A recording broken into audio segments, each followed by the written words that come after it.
As you know, the Meat Eater Live Tour is on April 23rd through May 5th. Chances are in a town near you. What you may not know is you can win tickets to each of these events just by going to a backcountry hunters and anglers pint night. There's going to be a pint night in each of these towns: San Diego, Salt Lake City, Tempe, Anaheim, Boise, Sacramento, Missoula, Portland, Tacoma, where you can compete in Meat Eater trivia and win not only tickets to the show, but a chance to be on stage with all of us. So get your butt to a pint night and we'll see you on stage. Welcome to the Wired to Hunt Foundation's podcast, your guide to the fundamentals of better deer hunting. Presented by First Light, creating proven, versatile hunting apparel for the stand, saddle, or blind. First Light, go farther, stay longer. And now, your host, Tony Peterson. Hey everyone, welcome to the Wired to Hunt Foundation's podcast, which is brought to you by First Light. This week's show is all about taking a closer look at all critters while using the right optics for the situation.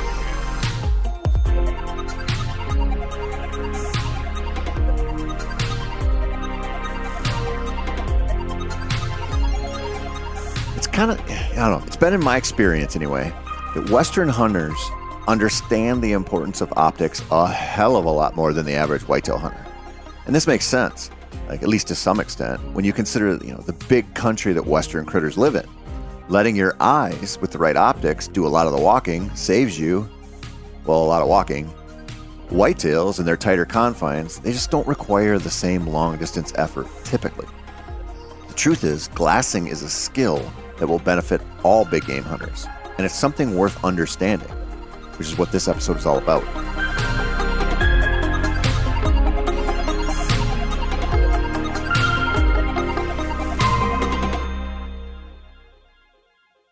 I'm currently reading one of Neil deGrasse Tyson's books on, you guessed it, space. For those who don't know, Tyson is an astrophysicist who has a knack for explaining big, complicated concepts in a way that even a knuckle-dragger like me can understand. In one of the chapters of this book, Tyson explains a concept that made me instantly think about hunting. In it, he breaks down how, when you're interested in learning about space, you either need to take a really close look via a high-powered satellite or a probe, or you need to back way, way out and look at certain things in a zoomed-out type of style. Is that confusing? Well, let me paraphrase a little more so I can contextualize it better. The two examples he uses are, what if you had a guy walking in front of you on a sidewalk, and for whatever reason, you needed to see the inscription on his class ring? Even at like 20 feet, you'd see a guy walking, and could maybe catch a glimpse of the ring on his finger, but you sure as hell couldn't read it unless you were crossbred with a red-tailed hawk or maybe an eagle. You'd need to zoom in, or get closer. And the closer you get, the more details you can see. Eventually, you could even pull out a magnifying glass and study the ring to see the inscription in true detail. That level of magnification and distance would allow you to resolve all of that detail into something that makes sense. In contrast, he pointed out, this wouldn't work with a Renaissance era painting. Now, if you started at 6 inches from the painting with a magnifying glass, you'd be able to see individual brush strokes and clumps of different colors of paint. But it wouldn't make much sense to you as a scene. You'd need to back up to a reasonable distance to see what the painting actually depicts. In space, if you want to understand these examples, you could pick any random exoplanet out there circling its respective star and zoom in with something like the James Webb telescope. Yet, if you wanted to see the shape of our galaxy, the Milky Way, for example, you'd actually need to get quite a ways away from it to look back and see that it isn't just a blob of stars and space dust. Instead is actually a spiral-armed galaxy rotating around Sagittarius A, a big old black hole that is holding the whole thing in place. Sometimes you need to get close. Sometimes you need to be far away to understand what you're looking at. You know where this probably matters more to you personally than in astronomy? That's right, golf. Just kidding, hunting. Now, I'm bending this idea a little to fit what I want to talk about, because really, if you're using a spotting scope or binoculars, you're getting a closer look. But there is a difference in glassing styles, and there is a difference in the benefit to watching the world with, say, 8x40 binoculars versus an 85 millimeter spotting scope. something with maybe like a 60 power zoom. So acknowledge that, and we will just forget that I didn't start this with a imperfect analogy. Glassing is important. If you hunt out west for mule deer or something, it might be the most important part of the hunt outside of planning a really good route for a stalk. And even that only happens after you find a deer to stalk. So really, it's kind of the linchpin that holds the whole thing together. Whitetails rarely die solely because a hunter got eyes on them with binoculars. But the benefits are many, and I'm going to get into them. But first, I want to talk about how most hunters glass, sort of, half-ass like. And I'm including myself in this assessment, so don't take it personally. Now, I did think I was pretty good on the binos until I started hunting with a buddy of mine who lives in Colorado. The first time we really got together in a place where we could glass, we met up in North Dakota to hunt whitetails and mule deer in the Badlands. And during one particularly windy midday, we decided to go see if we could scan the countryside to pick up a buck.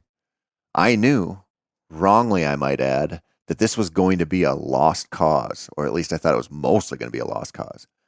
The bucks out there get pressured pretty hard, and they aren't prone to bedding in the wide open where they're easy to see. They tuck into the wooded draws and the cedars, and they don't give themselves up too often. So when we started glassing, Tyler and I set up a spotting scope on a good tripod just below the lip of a cliff to keep us out of the wind. I sat next to him while he was on that spotting scope, and I put my binos to my eyes, and I did a quick perimeter sweep. I also announced that I didn't see anything, and he probably wouldn't either. And anyway, it took him about 27 seconds to find 2 mule deer does that I had completely missed. And they were on their feet and not all that far away, so it was kind of embarrassing for me. And in the couple of hours we scoured the distant hills for deer, he kicked my ass all over the countryside. It was actually pretty embarrassing, and it reminded me of 2 things. I was not a patient and thorough glasser, and I had the wrong tool for that job. I was looking big picture with the binos while he was zooming in and digging deep with a spotter. Ever since then, I've tried to be more disciplined in my glassing and keep the right tools for the job handy. Here's the thing. I think every hunter, no matter what type of big game he or she targets, should have a spotter with a decent tripod and a decent pair of binos. Most whitetail hunters will probably disagree, and that's fine. It's my podcast. I'm going to make the case for it anyway.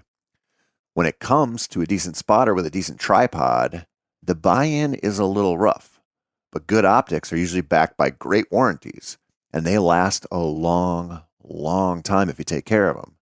It's a buy once, cry once situation, and it's worth it in my opinion. And the same goes for binos. Cheap binos are almost a liability, while mid to high price binoculars are an asset. Again, listen, I realize this is up to an individual's personal finances, but an investment in optics will pay off much better than nickel and diming yourself every season buying bottles of doe pee and scent wicks and shit like that. This is true if you plan to never leave the whitetail woods, and unquestionably true and super important if you do plan to leave the whitetail woods to travel to the mountains or the plains. Since most hunters are probably way more open to buying binoculars than a spotter, I'm going to start there. For me, I don't want anything less than 10 power. Now, that might seem like overkill if you're a big woods whitetail hunter. I don't think it is. The difference in weight from these little 6 or 8 power binos to a 10 power is, in my opinion, kind of negligible. Doesn't really matter. But the ability to scan the woods and the fields effectively is noticeable. A common size is like 10 by 40, which is 10x zoom and a 40 millimeter objective lens. This also equates to a 4 millimeter exit pupil, which is the part that allows light to your eyes. Now, a 10 by 50 would have the same magnification, but a 5 millimeter exit pupil, or put it another way, just to allow more light to reach your eyes. At noon on an antelope hunt, it's not going to matter. 15 minutes before dark on a whitetail hunt, it will.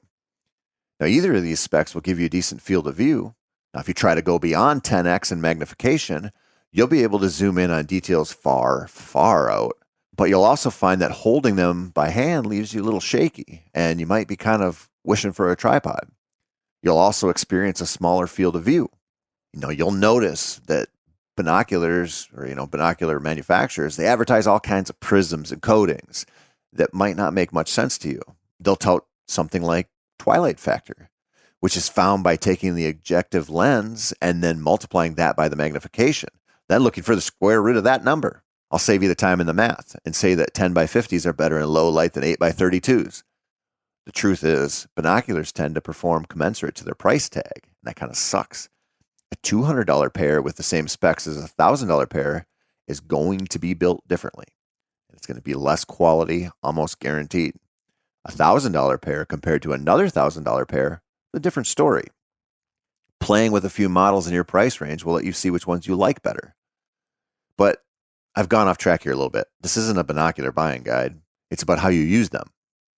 Well, scratch that for a second, because I see a hell of a lot of whitetail hunters who don't use them. You don't see that out west, but in the whitetail woods, it's pretty common. Now, if you don't use them, you're missing out, literally. Think about it this way. What if you're on the edge of a soybean field in late September and the sun tucks below the horizon and the clock is ticking? It's 10 minutes before last light, and you see in the far corner of the field the shape of a deer that's out there feeding. It's just a gray blob at that point to your naked eye. You wonder, I don't know, is it a buck or a doe? If it's a buck, is it a big one? You could know all those details and probably make a pretty good guess on where the deer came out from the woods from just with a quick glassing session. Without it, you're just getting less information to work off of.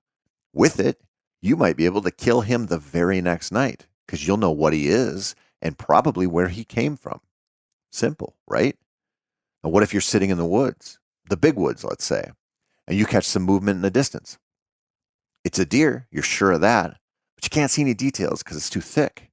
Again, you don't know what kind of deer, you don't know what it's doing, and you're basically running on low info. But you throw binos up to your eyes and you see that it's a buck, and he's nibbling away on some kind of plant back and forth, nom-nomming his heart out. How actionable is that for you? The thing is, good binos help you become a better decision maker out there. They aren't solely for seeing animals, and that's it. You can see animals, and then you can watch what they do, which is the important part. You can glass up the trails they take, the brush they browse on. You can use binos after you shoot, and you're on the blood trail. You can use them to look for the arrow in the grass from your stand, see if it's covered in blood at all, decide if you should get down or you should wait. You can take them out west and scan the sagebrush for a group of antelope, or a meadow in the high country while you try to see if there's a wallow in there somewhere that an elk might visit. It's a shortcut to walking and a shortcut to guessing on what you're actually seeing. The key is getting used to them. So I'm going to offer a shameless plug here. Whatever binos you have or plan to buy a good bino harness to go with them. We've been using the FHF Gear fob the last year, and this isn't just because Meat Eater owns the company. I'm being honest. It's the best bino harness I've used. I freaking love that thing. And it goes with me just about any time in the woods, from shed hunting season all the way through the last days of the deer season. I keep it in my truck when I'm pheasant hunting and when I'm scouting turkeys. A good bino harness is important because you won't maximize your bino usage if your optics aren't convenient to get to. Trust me on this. It's important. Now, of course, it's not all about just binoculars. I have sort of a weird thing with spotting scopes in that I try to find all kinds of uses for them. Naturally, if I'm working on a mule deer tag or an antelope tag, I have a spotter with me. For whitetails, all summer long, you guessed it. Sometimes during the season too, if I'm trying to figure out exactly where they are feeding or watering right now so I can try to kill them tonight or tomorrow. I even started using a spotter to scout turkeys. And while that might seem like overkill, it's amazing watching birds from long range as they navigate the terrain. It allows me to set blinds for my little girls right where they need to be. And it almost feels unfair to the longbeards, kind of like running trail cameras for them. A good spotter is worth it. And for me, I like to go big. I like magnification from like 20 to 60x with a big old 85 millimeter objective lens. I look at it like it's my own James Webb telescope. I want to see things in great detail that are far away. Binoculars are great for scanning and for close range work, but a spotter changes the game on long range work. If you're going out west, you really don't have much of a choice except maybe for elk because you're not going to want to carry a spotter up a mountain in a lot of situations. But also for whitetails, it's something to consider. While long-range glassing has largely been replaced by trail camera usage, it's not the same thing and it never will be. Watching with your own eyes what a buck or a bachelor group of bucks does when they get into a field is a vastly different beast than a series of trail camera images. Zooming in tight to a buck and watching how he browses along a row of soybeans or approaches a distant pond to drink, that's an education you're not going to get with a trail camera. It's a front row seat to deer behavior, and that is a show worth attending. It's also a lost cause without a decent tripod. You're not a pirate there, glassing other ships. When you're dealing with serious magnification, steadiness is everything. If you're not steady, you're going to be frustrated and likely feel like you're wasting your time. It would kind of be like buying an $85,000 bass boat and filling it with Snoopy poles.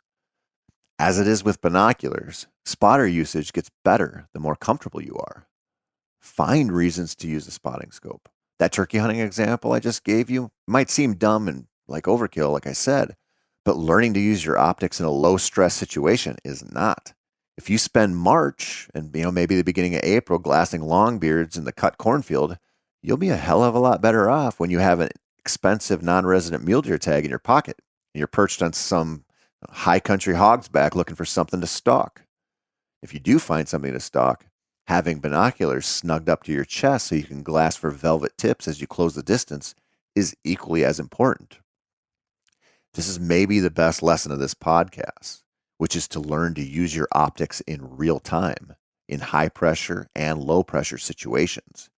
Glassing up a shed antler in February out of a picked cornfield might not seem like it'll help you as a deer hunter a whole lot, but it will. Certain tools, like optics, need to be used and understood in a variety of situations. You want to know how to set up your eye cups, how to dial in quickly to focus on a moving animal in the distance.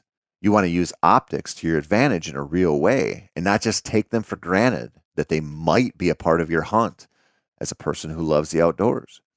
Put them to use in real situations in the off season and then rely on them to figure out the whole thing once the season opens. Don't assume that you don't need binoculars or a spotter or the skills to use them correctly just because your hunting situation isn't the same as some Western dude trying to find a 75-inch antelope out on the open prairie. Being a good, successful hunter requires that you understand how and when to take that really close look, or when it's better to sit back and take a bigger picture look at the animals and the land they inhabit, so that you can put together a plan for tomorrow or next month or next season or whenever. At the very least, ask yourself what your optics game is like. Maybe you have it dialed, or maybe you could level up. If it's the latter, work toward that goal however you have to, however you can. Because glassing is a skill that transcends in-season efforts and off-season efforts. It's valuable in the thickest woods and the widest open scenarios in which you might hunt. It's necessary, even if it doesn't always feel like it. It's also something I'm going to talk about next week. I want to break down how to figure out how to glass more efficiently in a variety of different environments and how even e-scouting can put you in the right position to use your spotting scope or your binoculars. That's it for this week, my friends. As always, thank you so much for listening. I'm Tony Peterson, and this has been the Wired to Hunt Foundation's podcast. If you want more hunting content, and I'm talking videos of hunts, how-to videos on how to use gear, you want articles on all kinds of stuff from obviously hunting to fishing to foraging to whatever, themeateater.com is your place. Head on over there and you'll have all the information you need and probably a lot more that you don't need.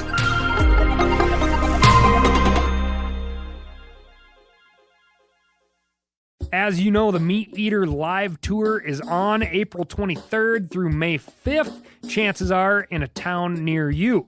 What you may not know is you can win tickets to each of these events just by going to a backcountry hunters and anglers pint night. There's going to be a pint night in each of these towns: San Diego, Salt Lake City, Tempe, Anaheim, Boise, Sacramento, Missoula, Portland, Tacoma, where you can compete in Meat Eater trivia and win not only tickets to the show, but a chance to be on stage with all of us. So get your butt to a pint night, and we'll see you on stage.